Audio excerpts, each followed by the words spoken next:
welcome back to my channel.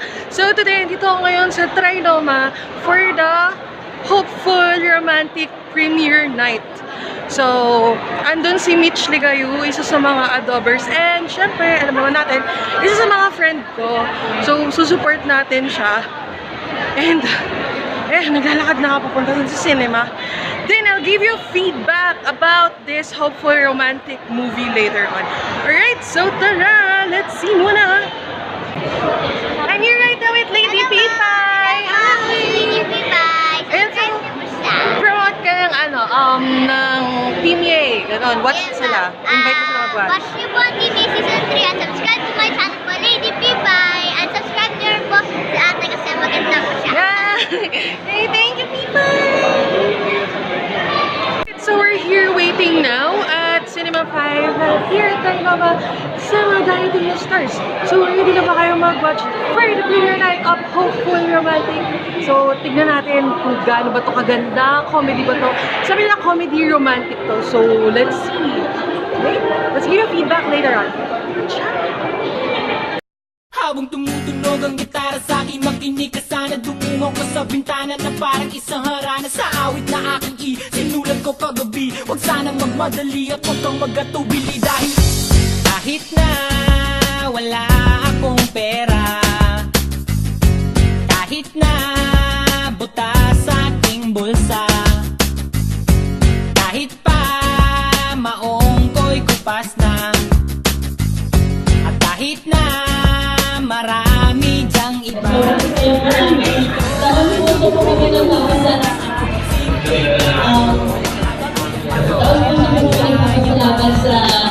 Pagdating namin ng mga ikikit na sobrang parang nawalahat ko. Yun na, yun yung result na nagawa ng buong team na tumutulong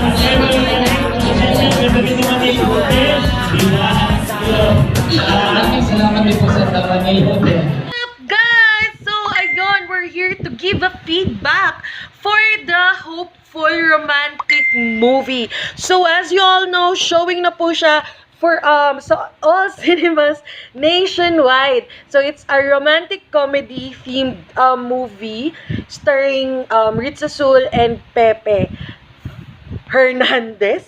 Tama ba? Basta yun, si Pepe. So guys, itong movie na to, medyo parental guidance is recommended. Especially sa mga bata, kailangan talaga ng guide ni parents kasi mayroong mga jokes na alam naman natin na medyo pang-adult na baka hindi makarelate si kid, then baka magtanong si kid, ganun. Pero yun nga, I will assure you guys na uuwi talaga kayong tawa ng tawa sobra. And in the end, syempre may matututunan tayo. So yun yung pinaka-tumatak dito sa akin sa movie na to is like, gagawin naman natin lahat para sa taong mahal natin.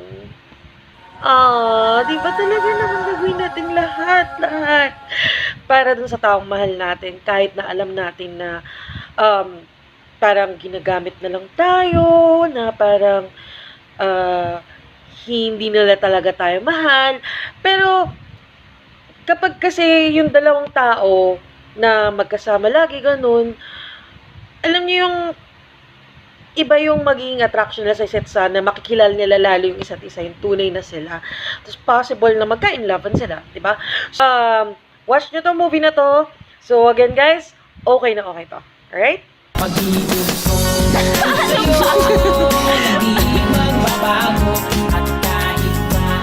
Will you marry me? Di bali na. Kahit ano naman para sa minamahal mo, di ba? I'm Jess. And I'm the hopeful romantic. So again guys, thank you so much for watching. Don't forget to like, subscribe, and share this video. And for you to be notified if I have a new videos, you can just click the bell button so that it will send you an email or a notification, so you will know if I have uploaded a new one. So again, thank you so much for the support and love lang tayo guys. Bye bye. po. Kasama ko ngayon si Duna. It's me, Duna. Promote na lang po natin yung movie. Ayan, premiere na po ang Proposal. Ticket showing na po siya September 12 sa nationwide. Sana po mapanood niyo yung Masatuwa po kayo at sasayaw po kayo. Yes. Hey, galing po ng